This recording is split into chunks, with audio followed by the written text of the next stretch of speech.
თქვენ და საყვარელო დანო და ძმანო. რა ადგილზე ვდგევარ? ამას სწავლებ არ უნდა. ყველა ხვდებით, მაგრამ აინც ვთქვათ ზოგიერთათვის რუსთაველის პროსპექტზე მთავრობის სახლის წინ 50 წლის წინ ზუსტად 1965 წლის 1 მაისს შრომელთა დემონსტრაციაზე არაც ვეძახდნენ ადრე, არაძე მივდივარო, მახსოვს ჩვენ როდესაც ოქტომბრელები ვიყავით, მერე პიონერები, ყველა არა რასაკვირველია, მაგრამ ჩვენი თაობა ესეთ საშინელ პერიოდში იზრდებოდა. როდესაც ლენინის თავის გამოსახულებიან მედლებს თუ ზნაჩოკებს რუსულად ესე ერქვა, ვამცნევდნენ გულზე, შეგვაბავდნენ წითელ ყელსახვევს კისერზე და დაგვატარებდნენ სკოლაში და ეგონათ რომ ამით შვილებს აძლევდნენ საოცარ დიდ განათლებას. რასაკვირველია, ყველას ეს არ ეგონა.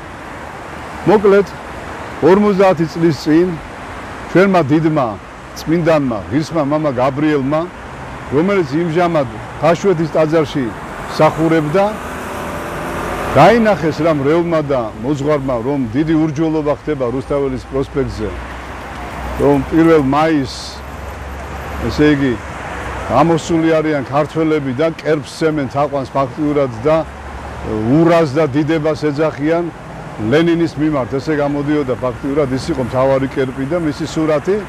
აგერ ჩემს უკან მთავრობის სახლის აი ბოძებზე იყო გაკრული, ამობენ 12-დან 18 მეტრამდე სიგრძის და ფრიალებდა, ქარი ამაყად არ ხევდა მის ესე ვთქვათ კედლებს აი ამ ილიჩის სურათის ფრთებს. და სწორედ ეს ფრთები შეუკვეცა და მიუწვა მამა გაბრიელმა. გამოიარა ამდენ ხალხში შუა ამ დემონსტრაციისას, მოუკიდა ცეცხლი, მიასხა ნავთი, მოუკიდა ცეცხლი, აბრიალდა ეშენი ლენინი და რაღაც სულ რამდენიმე წამში ყველას თვალწინ, თუმცა აქ ტრიბუნაზე, სადაც მივდგევარ, ცოტა ამაღლებული ტრიბუნა იყო. ვასილ პავლეძე, ჟავანაძე, ამბროსიევიჩი, შევარდნაძე აღბრძანდებოდა და ასე შემდეგ. დიდი ხელისქნევა იყო, დიდი შლიაპებით ვისალმება ცილინდრებით და ამ დროს აი ბერი დელმონაზონი აკეთებს ესეთ საოცრებას. და დადგა მე იქ და თვალი გააყოლა თურმე იმ ფერფლს, რომელიც არაფერი აღარ დარჩა იმ ილიჩისგან, ფერფლი დარჩა მარტო. თუმცა კაი მრავალი წელი მერე ძეგლი კიდე ვიდგა. თუმცა მასზე მანი წინასწარ მეტყოლა თვითონ დაანგრევთო მის ძეგლსო და აქ ვარდების მოედანი იქნება მომავალშიო და ესეც მოხდა. მოკლედ აი ეს საოცარი ადგილი, რომელიც ძალიან დიდ სოდვა მადლის მქონია, ჩვენი იუნკრები აქ არიან ჩახოცილი, ჩვენი სამშობლოსთვის, აქ არის ჩვენი 9 აპრილის დახოცილი თავლაჟნი უსამართლოდ და ეს უდიდესი ტაძარი, რაც ამ ადგილას იდგა, დიდი საბოროს ეძახდნენ, მისი ძალიან დიდი ხატები დღესაც ქაშვეთის წმინდა გიორგის ეკლესიაში იმყოფება, რადგან ეს ტაძარი დაანგრიეს და შემდგომ მისი ქვით, ტაძრის დაანგრეული ქვით დააშენეს მაღლა ფუნიკულიოზე რესტორანი. ასე რომ, რა ვიცი, ვინც მაგ რესტორანში ქეიფს აპირებთ და წამთ ღმერთი, იქნებ დაფიქრდეთ, რომ იმ ქეიფს რაღაცა ისეთი არაფერი მოყვეს მომავალში, რადგან უფლის ანგელოზი ყოველთვის დგას იმ ადგილას, სადაც ტაძარი იმყოფებოდა და იწერს ყველა იმ ცოდვას, ვინც რას ჩადის. ამიტომაც გაბრიელი ამბობდა ღირსი მამა, რომ სანამ ეს სასახლე აქ იდგება მთავრობის და ერთი ეკლესია მაინც არ აუშენებენ, გვერდით არა? სანამ აქ ტაძარი არ დადგება, მანამდე იქნება შფოთი და არეულობა აი რუსთაველის პროსპექტზე და საერთოდ ჩვენს დედაქალაქში. დანარჩენი შემდგომი თუ როგორი იყო, რა ხდებოდა უფრო დაწვრილებით, თვით მამა გაბრიელის დაამბობი, წავიდეთ სტუდიაში და გავაგრძელოთ კითხვა წიგნისა, თქვენი სიცოცხლე, ჩემი სიცოცხლეა. რადგან სიცოცხლე უსიყვარულო და ქრისტეს გარეშე არ ზღირს ამ ქვეყანაზე.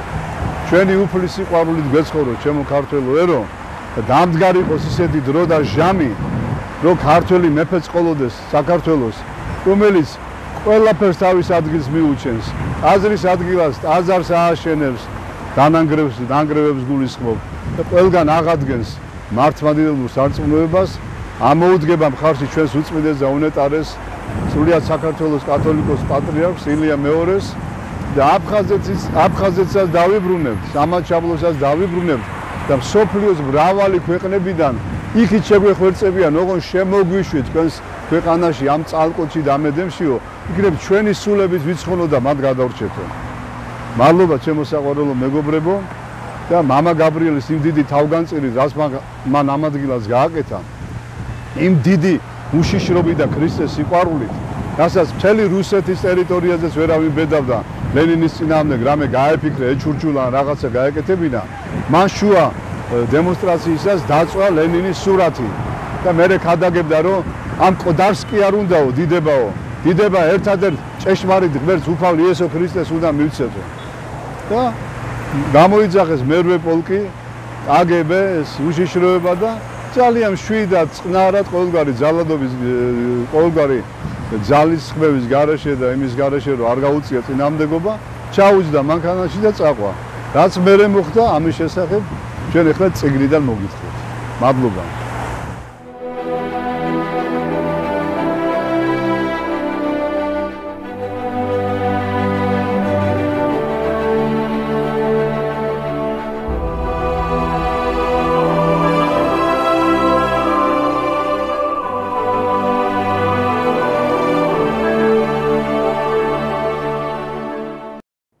ათას 956 წლის 9 მარტს საშინელი ტრაგედია დაატყდა საქართველოს. საბჭოთა სახელმწიფოს ბელადი, რომელიც 1953 წელს გარდაიცვალა, ახალმა ბელადებმა შერისხეს და დაგმეს. სტალინის წინააღმდეგ მიმართულმა რეპრესიებმა თავმოყარეობა გაუღვიძა ქართველ ხალხს. თუმცა მათმა პროტესტმა მალე პატრიოტული ხასიათი მიიღო. ბოროტების იმპერიამ სისხლში ჩაახშო ქართველი ახალგაზრდების გამოსვლები და დემონსტრაციები. მრავალი უმანკო სისხლი დაიღვარა ამ დღეს. ჭირისუფლებმა მიცვალებულთა ცხედრებიც კი ვერ დაიტირეს ჯეროვნად. სამღვდელოებას ყოველგვარი თანადგომა აეკრძალა. მხოლოდ მამა გაბრიელი და მისი მოუდრეკელი სული ვერ შებოჭა ხელისუფლებამ და ისიც დაღუპულთა გაპატიოსნებით, პანაშვიდებითა და წესის აგებით ცდილობდა საუკუნო განსასვენებელში დაემკვიდრებინა მათი სულები. ამ უბედურება გამოვლილი ქვეყნისა და ხალხის ხსნა მხოლოდ უფლის წიაღში სუფევა იყო. მამა გაბრიელი ყოველთვის თავის თავზე იღებდა იმ საქმეებს, რასაც მორწმუნეთა მიმართ ბოროტი, აგონიური რისხვის საშიშროების გამოწვევა შეეძლო. ყოფილი კიროვის ბაღი ინათ სასაფლაო იყო. როდესაც პარკის მშენებლობა დაიწყეს, სასაფლაო ბულდოზერებით გადათხარეს. ახალგაზრდა მამა გაბრიელს თავისი ზურგით ტომრებით გაუტანია მიმობნეული უპატრონო ძვლები და მიწისთვის მიუბარებია. გაბრიელ ბერი არც საბჭოთა ზესახელმწიფოს ეშმაკისეულ ხრიკებს უშინდებოდა და არც გონდაკარგული ბრბოს გაბოროტებას. ასე იყო 1965 წლის 1 მაისსაც, კომუნისტურ დღესასწაულზე. 1 მაისის აღლუმზე თბილისის ქუჩებში უამრავი ხალხის კოლონა მოდიოდა. მათ უჩინდრად მოერეკებოდა სახელმწიფოს ხელი ცენტრალური ქუჩებისაკენ. იქ გამოფენილ საქვეყნო ღვთისმგმობელთა სურათ ხატებისაკენ. ისინი მოემართებოდნენ ქაშვეთის ტაძრის გვერდით მდებარე სამთავრობო მოედნისაკენ. რათა თაყვანიეცათ სატანის მსახურთათვის მათი საქმეების გამო. იმ დღეს გაბრიელ ბერი საეკლესიო ნივთების მოგროვების შემდეგ ქაშვეთში მივიდა. ეკლესიის ერთგულ მრევლს აქ მცირე ჯგუფად მოეყარა თავი. ისინი ძალიან შეწუხებული ჩანდნენ. მათ მორწმუნე გულებს გავეშებული ბრბოს საზეიმო შეძახილები აკრთობდა. ქრისტე ჯვარს აცვეს, ესენი კი ზეიმობენ და ეშმაკს ცემენ თაყვანს. შენ ბავშვს მიხედე, მაგ საქმეს მე მოუვლი. დაამშვიდა ბერმა იქ მყოფი ერთი ქალი ვალენტინა ფაილოძე, რომელიც განსაკუთრებით შეწუხებული იყო და სურდა მამა გაბრიელს გაჰყოლოდა თან. აბა, უკვე მორჩა, ღმერთო, მოვდივარ საწამებლად. მე ვიცი რომ დახვრეტა არ ამცდება. აბა ქრისტე, მე ხომ უნატრობდი მთელი სიცოცხლე რომ შენი სახელისთვის ვეწამო. მამა გაბრიელს ხელში მცირე ჭურჭლით ნავთი ეჭირა. მან სწრაფი ნაბიჯებით მეხივით გაკვეთა მოზეიმე ჯგუფების ბრბო და ლენინის 12 მეტრიან სურათს მიეჭრა. ნავთი მიასხა, ცეცხლი მოუკიდა და ხაფი ხმით დაკუხა. ამას დიდება რა დუნდა? დიდება ქრისტე ღმერთს, ამ ანტიქრისტეს თაყვანს როგორ სცემთ? ალი მაშინვე მოედო ზეთით გაჟღენთილ ტილოს და უცბადვე ჩაქრა. გაოგნებული ხალხის თვალწინ მათთვის ასე სათაყვანებელი ბელადის სურათი ერთ მუჭა ფერფლად იქცა. მისგან მხოლოდ ჩარჩოზე გადაჭიმული, გაშავებული მავთულებიღა დარჩა. მამა გაბრიელმა მშვენივრად იცოდა, რომ მის ასეთ ქმედებას დიდი აურზაური მოჰყვებოდა. მიუხედავად ამისა, იგი იქვე დადგა და მშვიდად დაუწყო ყურება ჰაერში მოფარფატე ფერფლს. შიშით დაზაფრულმა ხელისუფლებამ სასწრაფოდ გამოიძახა მერვე პოლკი.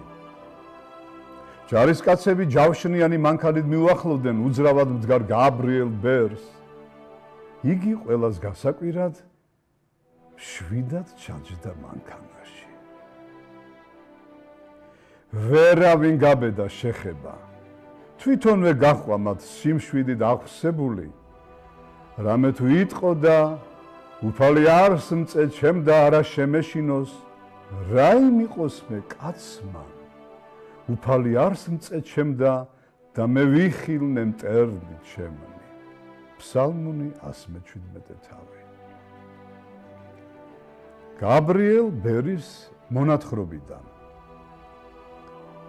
შემომესიენ ჯარისკაცები, როგორც ქრისტეს. ბერის ფორმა მაცვია. დიდი ჯვარი მკიდია გულზე. ამიყვანეს მესამე სართულზე. შავედი, კაცი ზის კასტუმიანი. ოთახში მყოფნი ერთმანეთს ეუბნებოდნენ, ეს არისო ის მღვდელი, ვინც დასწვავო სურათი. ყველას აინტერესებს, რომ სახეში შემხედონ. მთელი ცეკა და ტეკა. აი ახლა ვინც არიან უფროსები, როგორ აინტერესებდათ სახეში შეხედვა და ყველა შეკითხვას მაძლევდა. და მე იქ ვდგევარ, მარტო ვარ. მე აქ ვარ უკვე, ამათ ხელში. გვერდით დგანან ვიღაცეები, მაგრამ იარაღი კი არა აქვთ. ვიცი ჯიბეში აქვთ, რომ რამე იყოს ადამიანი მოკლა, იმ საათში მომკლავენ. ვიცი კომუნისტების საქმენი მგლები ცხრის ტყავებში. დგანან ისე ჩვეულებრივ, ვითომ კაცები არიან. ავტომატებით წამკრეს. დაჭიქი აქაო. ჯვარი მკიდია გულზე. ჯვარს ვერ მხსნიან. ესე ვზივარ მეფესავით გაფოფინებული. ანაფორა გავიშალე, აბა მოდიო, აქ დაჯექიო. ეს რა ქენიო? მინისტრთა საბჭოს შენობას ცეცხლი მოუკიდეო. მე რა ვქენი მეთქი? თქვენი კაცობა ღმერთმა დასწყევლოს მეთქი. ამიყვანეთ და დამხრიდეთ, სადაც ის ძაღლი დავწვი მეთქი. გოდერძი, რათა გულანძღავო? თქვენ სტალინი საფლავიდან რად გადაიტანეთ და რად დასწვით მეთქი? თქვენ ახართ პარტიულები. მარქსი, ენგელსი თუ წაგიკითხიაო.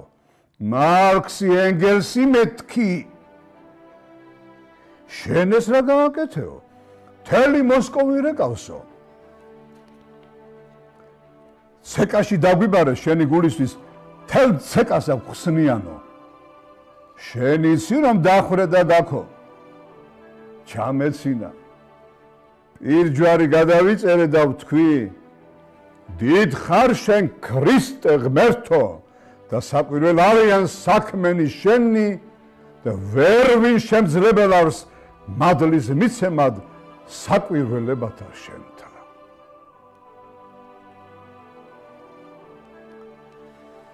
შემდეგ ბოროტმა სულს რომ ვერაფერი მოუხერხა, სხეული შეუმუსრა.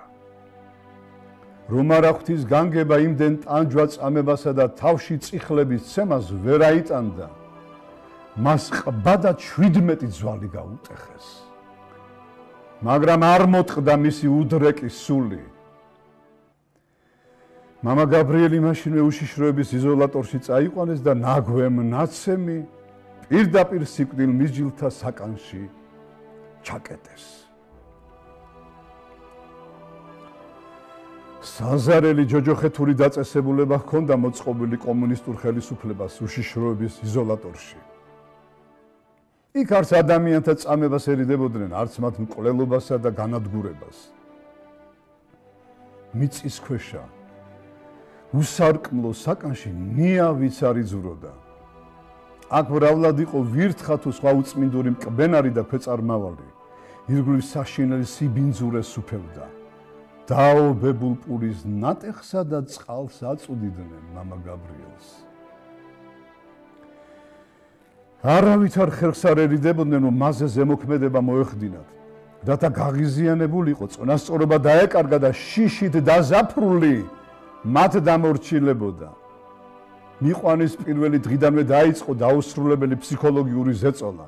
ხან მოტყუებით, ხანაც გინებითა და მუქარით ცდილობდნენ მასთან შეგზავნილი ადამიანის სახე დაკარგული ეშმაკის მსახურნი, რომ მისი სიმტკიცე მოედრიკათ. რამე თუ ხედავდნენ ცოდვილი მართალსა და ეძიებ მას, რაითამცა მოკლა იგი, ხოლო უფალმან არა დაუტევოს იგი. ხელთა მისთა არცა დასაჯოს იგი, რაჟამს განიკითხვიდეს მას. ფსალმუნი 36 თავი. გაბრიელ ბერი ხშირად იხსენებდა თავის ახლობლებთან იქ გატარებულ საშინელ დღეებს, მისი ნაამბობიდან. ციხის თანამშრომელი მომიგზავნეს. მითხრა, რომ მეც მაქვს ხატი სახლში და მინდა მოგიტანო. მე კი უკვე ვიცოდი ანგელოზისგან, რომ შიშველი ქალის სურათის მოტანა ქონდა დავალებული. უთხარი, ეგეთი ხატები ჩვენ არა გვაქვს. ეგ თქვენი ხატია. სატანას ემსახურები და სახშიც ეგენი გაქვთ. შეცვა. წინასწარ ვიცოდი რა უნდა მოეტანა. მეორე დღეს მაინც მოიტანა, მაგრამ მე უნახავად გავატანე უკანვე. როცა ცბიერებით ვერაფერი გააწყვეს და ვერც განმარტოებულ საკანში ყოფნამ მოტეხა, სხვა პატიმრებთან გადაიყვანეს საერთო ოთახში. ყოველ საღამოს გაჰყავდა დასაკითხად. 1000 გვარ მაცთუნებელ და დამაბნეველ შეკითხვას აძლევდნენ. გაბრიელ ბერის მონათხრობიდან. შენ თუ გიჟი ხარო, რათა ქრისტეს სურათი არ დასწვიო? ვითომ მაბამენ. ამ დროს სვეტიცხოველი წარმომიდგა თვალწინა და დედათა მონასტერი, საქართველოს ტურფა, მე იმად გულისათვის უნდა შევწირო თავი. აბო თბილელის წამებისათვის. აბო თბილელი არაბებმა აწამეს და მე ვეწამები კომუნისტების მხრიდან. ბოლო მოწამე მივდივარ გაბრიელი, რისა უნდა მეშინოდეს ღმერთო ჩემებურად ლოცულობდი ნუ თუ გამწირავ შენ ხომ ყოველგან ხარ ჰაერი სინდისი ყველგან არის ადამიანში შენ ახარ უფალი და ვთხოვდი უფალსა რომ რაც მე ხატები გამიკეთებია და ის ეკლესია ამიშენებია ჩემი ხელით ვუთხარი აი იმ ხატების მადლით მამხედე უფალო მეთქი და ახლა გამაძლიერე მე ვარ მარტო არავინ ამყავს გვერდზე გაბრიელ ბერსა და ამხედა უფალმა მაკურთხა და ის ღვაწლი მამცა გიორგი ათონელისა გაბრიელისა ექვთიმესი სვიმონ მესვეტისა ღვაწლად და მეც მწამს რომ ამ ჩემს წამებას ღმერთი ღვაწლად შემიწირავს ქრისტეს დიდებისათვის იმ მარადი სულისთვის და იმ სიყვარულისთვის მოყვა სისა და ღმერთისა გამუდმებულმა ლოცვებმა და უფლის ნებისადმი თავის მინდობამ საკვირველი ძალა შეჰმატა მამა გაბრიელს რა არ დაუპირეს როგორ არ გაუთელეს ფეხქვეშ ადამიანური ღირსება შეურაცხადად გამოაცხადეს მაგრამ მაინც ვერ მოდრიკეს და დაიმორჩილეს იგი უმძიმეს მომენტშიც ახერხებდა უფლის სახელითა და სიტყვით ეკადაგა ბერის ნამბობიდან ჯვარი აიხსენი და ჩაგვაბარეო მითხრეს ჯვარს მე თვითონ არ ავიხსნი თუ შეგიძლიათ მოდით და ამხსენით მეთქი უპასუხე ეცადნენ მაგრამ ჯვარი ვერ ამხსნეს შეკითხვებს მაძლევდნენ მე კი ვქადაგებდი გიჟიაო ჩემზე დამბობდნენ მაგრამ ინტერესით მისმენდნენ იქ ერთი გამომძიებელი იყო გვარაცინცაძე კარგი კაცი იყო შემეკითხდნენ რატომ დაწვიო ლენინის სურათი მაშინ რა დააწერე დიდება დიდ ლენინს დიდება ჩვენის ქრისტე ღმერთს თქვენ კი დიდება ბოროტისთვის მიგიწერიათ მამა გაბრიელის ყოველ სიტყვას გაფაციცებით ისმენდნენ უშიშროების თანამშრომლები ისინი ცდილობდნენ რომ მის ინტონაციაში შეენიშნათ მცირედი ბზარი რათა ნაპრალად ექციათ ნაპრალით კი შუაზე გაეხლიჩათ მისი მორწმუნე სული მამა გაბრიელის მონათხრობიდან მაგიდასთან დამსვამდნენ ხოლმე მაგიდის ქვეშ მავთულები იყო გაყვანილი მე უთხარი ეს რა არის განა არ ვიცი ყველაფერს რომ იწერთ მეთქი გაიცინეს ამაზე ვინა თქვა ეს გიჟიაო ეკითხეს ახლა ქრისტეს ხედავ დიახ უპასუხე ჩვენს დაგვანახე შენი ქრისტეო მითხრეს გადააგდეთ პარტიის მანდატები და დაგანახებთ მეთქი შევპირდი ეს ბერი ჩვენს გაგვაგიჟებსო იცინოდნენ დამკითხველები ღვთის მადლით ისეთი ქადაგების უნარი მიეცა მამა გაბრიელს რომ ყველა გაოცებით უსმენდა ერთხელ ერთი თანამშრომელი წამოდგა და აღიარა იესო ქრისტე მეც მწამსო მაგრამ სხვებმა დააშოშმინეს და გაიყვანეს დაკითხვის ოთახიდან როგორც ცნობილია უშიშროების თანამშრომლობის მეთოდებს ადამიანთა დაკითხვისას თითქმის ვერავინ უძლებდა ამიტომ შეუდრეკელი გაბრიელ ბერი ფსიქიატრიულ ექსპერტიზაზე გაიყვანეს გამოძიების ბიურო სურდა ოფიციალურად გამოეცხადებინა იგი გიჟად ხოლო მისი მტკიცედ მორწმუნეობა სიგიჟად თანამშრომლები ორ ცეცხლში აღმოჩნდნენ ბერის მართლმორწმუნეობის სიდიადე და მისი ჭეშმარიტი სიტყვები უფლებას არ აძლევდა დამორჩილებოდნენ საბჭოთა სისტემის ცენტრიდან გამოგზავნილ ერთადერთ ბრძანებას დახვრიტეთო სამედიცინო ექსპერტიზის დროს ნიშნის მოგებით უთხრეს ახლა როცა ჩვენს ხელში ხარ როგორ გაგიშვენის შენ ქრისტეო გაბრიელ ბერმა შვიდად უპასუხა 7 თვეში ისე გავალ აქედან რომ ბუზი არ ამიფრინდება დაადგება დრო და იმ ძაღლის ძეგლს თქვენივე ხელით ჩამოაგდებთ და იქ ვარდების მოედანი იქნება.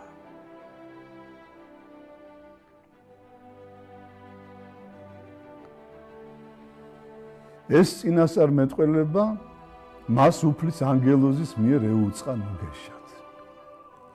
მართალია ბერს დასცინოდნენ, მაგრამ უფლისგან ისეთი შიში ჩამოწვა მათ სულებში, რომ ეკითხებოდნენ კაცი ხარ თუ ვინა ხარ?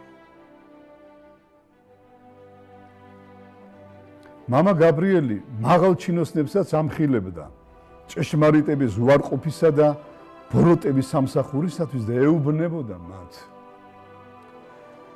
თქვენ რა ქრისტიანები ხართ? მკვდრეთი და აღმდგარი ქრისტე არ აგწამთ. რომ არ აღმდგარიყო მკვდარი იესო, მე რად მინდოდა? აბა სულელები იყვნენ ის მოციქულები ქრისტესათვის რომ ეწამნენ.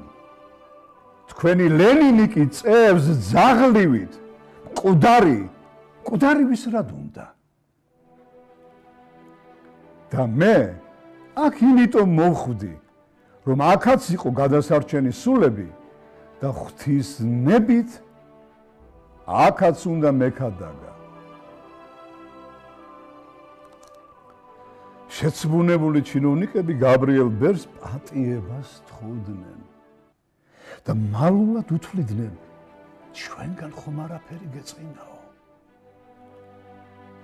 გაბრიელ ბერი გაასამართლეს სისხლის სამართლის კოდექსის 71 მუხლის პირველი ნაწილით. იმავე წლის 12 მაისს თბილისის ნომერ 1 იზოლატორში შეასახლეს, რაც ანტისაბჭოთა პროპაგანდას ითვალისწინებდა. სამწუხაროდ მამა გაბრიელის პირადი საქმე, რომელშიც მისი საპატიმროში ქმედება იქნებოდა ასახული, განადგურდა 1978 წლის 20 ოქტომბერს. დამადასტურებელი საბუთი გაცემულია თბილისის ნომერ 5 საპყრობილის სპეცნაწილის მიერ 2001 წლის 14 მაისს.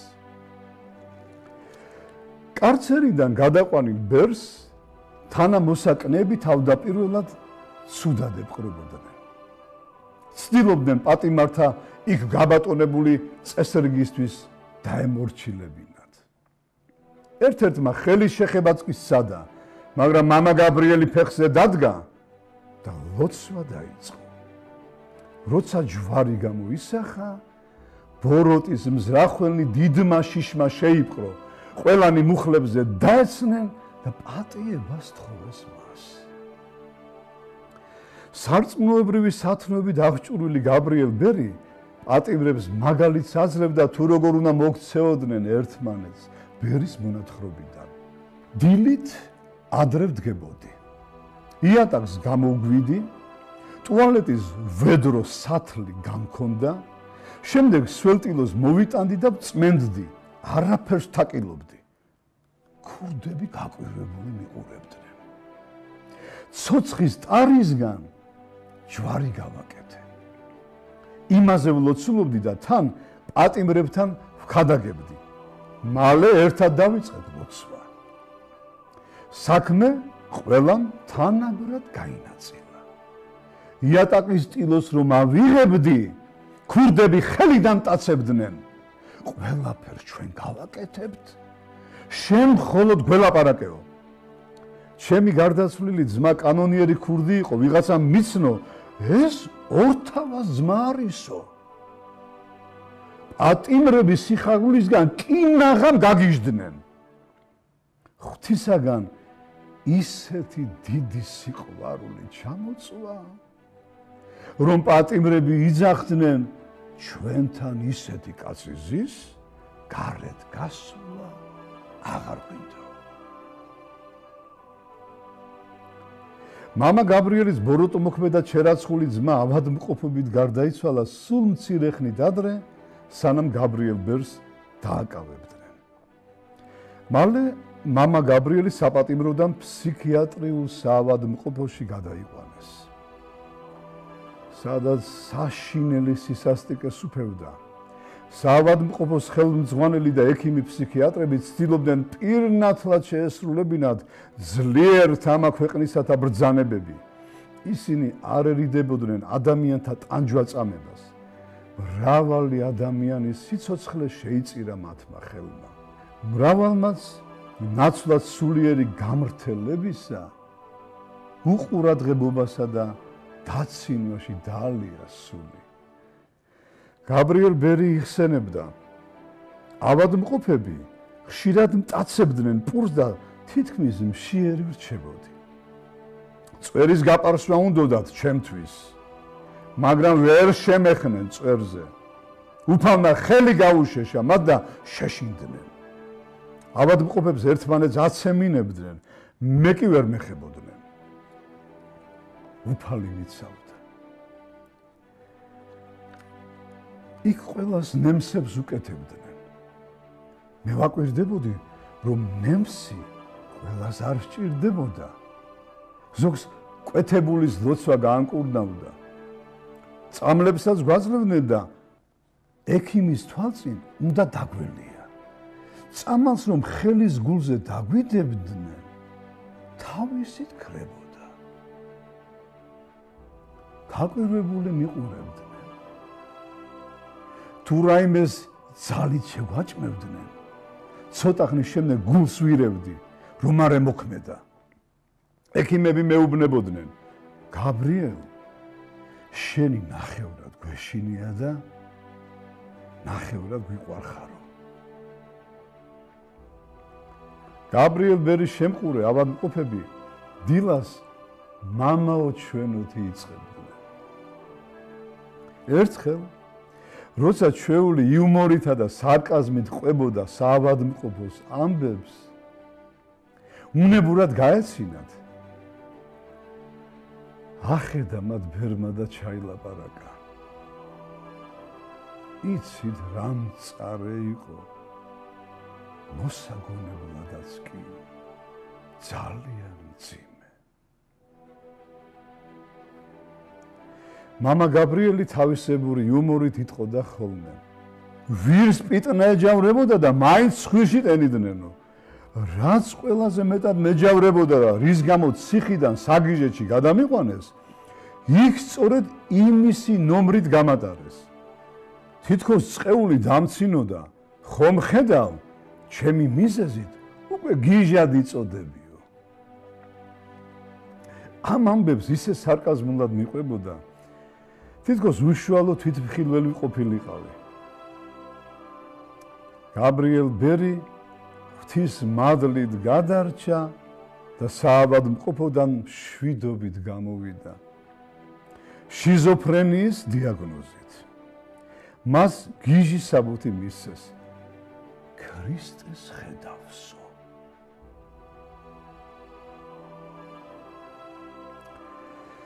საქართველოს უზენაესი სასამართლოს 1965 წლის 3 აგვისტოს განჩინებით მამა გაბრიელი გადაგზავნილ იქნა ფსიქიატრიულ საავადმყოფოში ექსპერტიზაზე, სადაც ბერმა დაჰყო 1965 წლის 3 აგვისტოდან 12 ოქტომბრამდე.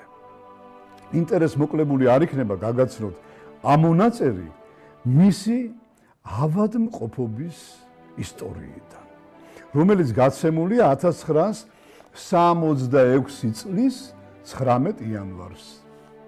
სამედიცინო დასკვნის ამონაწერი. საქართველოს SSRK ქალაქ თბილისის ჯანმრთელობის დაცვის ქალაქის ფსიქონევროლოგიური საავადმყოფო 19-1-1966 წელი ქალაქი თბილისი. ელექტრონის შესახვევი ნომერი პირველი. ნომერ 666.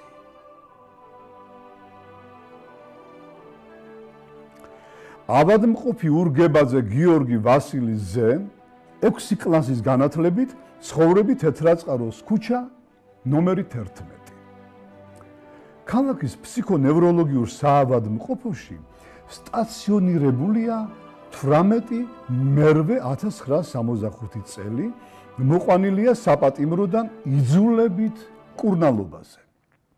დიაგნოზი: ფსიქოპატიური პიროვნება, მიდრეკილი შიზოფრენიის მაგვარი ფსიქოზური ჩავარდნებით. გაეწერა 19/11/65 წელი ანემნეზის თანახმად. 12 წლის ასაკში მოლანდებია ბოროტის სული თავზე რქებით. ავადმყოფი ამტკიცებს, რომ რაც ქვეყნად და მსოფლიოში ცუდი ხდება, ბოროტის ბრალია. 12 წლიდან დაუწყია სიარული ეკლესიებში, ლოცულობდა, შეუძენია ხატები, შეუსწავლია საეკლესიო დამწერლობა. 1959 წელს იყო გაწვეული სამხედრო სამსახურში. იქ მყოფიც კი თავისუფალ დროს ეკლესიაში ატარებდა. 4 შაბათს და პარასკევს არაფერს ჭამდა. უფროსები და ჯარისკაცები სიცილით უსმენდნენ მის ბოდვას. 4 შაბათს იუდამ ქრისტე 30 ვერცხლად გაყიდა. პარასკევს კი ებრაელმა მღვდელმთავრებმა ჯვარზე გააკრესო. ერთ თავად სულ ჰალუცინაციებში იყო. როგორც საქმიდან ირკვევა, 1965 წლის 1 მაისს დემონსტრაციის დღეს დაუწვავს დიდი პორტრეტი ლენინისა, რომელიც იყო ჩამოკიდებული მინისტრთა საბჭოს შენობაზე.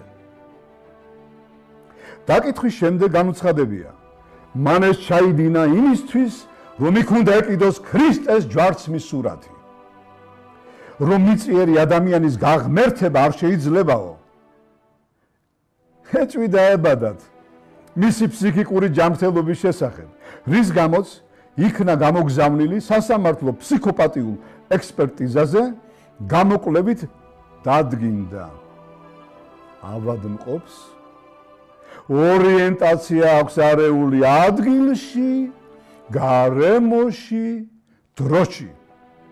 თავისთვის ბუტბუტებს დაბალი ხმით შანს არსებობა არსისა, ღმერთისა და ანგელოზებისა და ასე შემდეგ. საუბრისას ფსიქოპატს ძირითადი ღერძი ყოველთვის იქითკენ აქვს წარმართული, რომ ღმერთის ნებაყოფლობითაა ყველაფერი და ასე შემდეგ. განყოფილებაში სხვა გიჟებისგან განმარტოებულია, თუ კი ვინმე გამოელაპარაკა უთოდ უხსენებს ღმერთს, ანგელოზებს, ხატებს, ასე შემდეგ. არის სრულიად უკრიტიკო თავისი მდგომარეობის მიმართ. ჩაუტარდა ამინაზინო ფრაზია და სიმპტომაციური ხასიათის თერაპია. რის შემდეგაც გატარებულია კომისიაზე სტაციონარის აქტი 1965 წელი ნომერ 42. კომისიის თავმჯდომარე მედიცინის მეცნიერებათა კანდიდატი, მთავარი ექიმი Თ. აბრამიშვილი, წევრები ჯილ შალამბერიძე და ექიმი კროპოვი. გაწერილი იქნა საავადმყოფოდან 19/11/65 წელი, წაიყვანა დედამ სახლში. წერტილი. ექიმი ლეჟავა 19/1/66 წელი.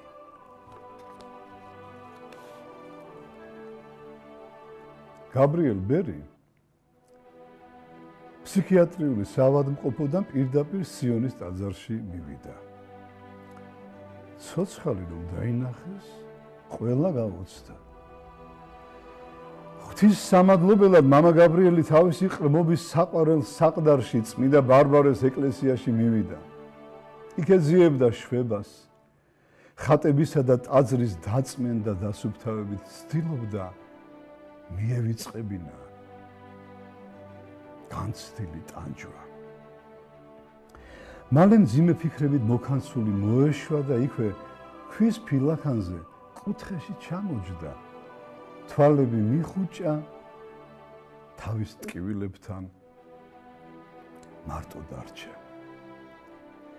უცებ მოულოდნელად ხმა ჩაესმა.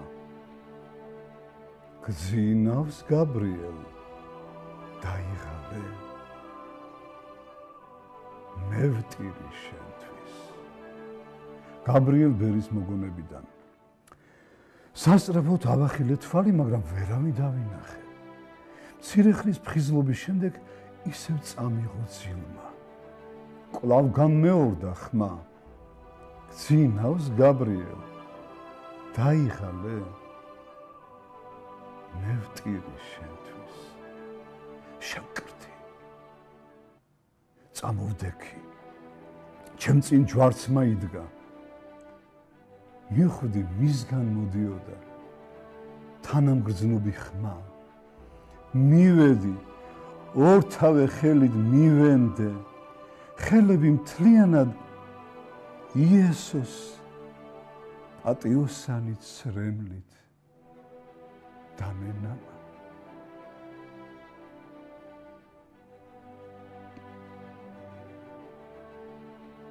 მამა გაბრიელმა გარკვეული ხნის შემდეგ ისევ სიონში დაიწყო მღვდელმსახურება.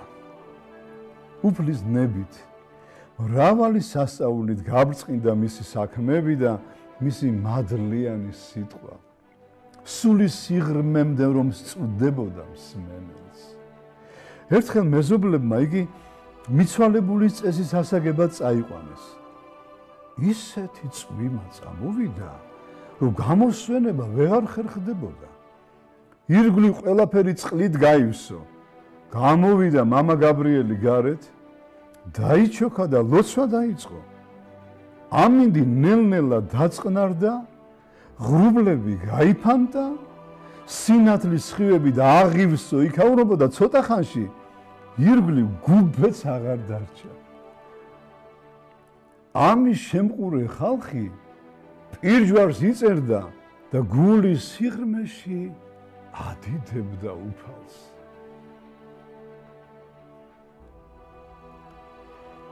არავინ იცის, საიდან იგებდა გაბრიელ ბერი შეჭირვებული და დაუძლურებული ადამიანების შესახებ.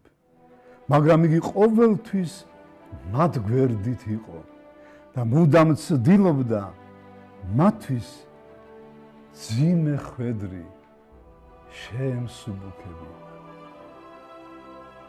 მადლობა უფალს, მადლობა ღირსმამა გაბრიელს და ყველა თქვენთაგან შემოსაყვარელო ტელემაყურებლებო, რომ ღირსი გავხადა ესეთი მადლიანი ბერის და წმინდანის ცხოვრების შესახებ მოგვეთხოვრო დღევანდელ დღეს. მომავალ გადაცემამდე.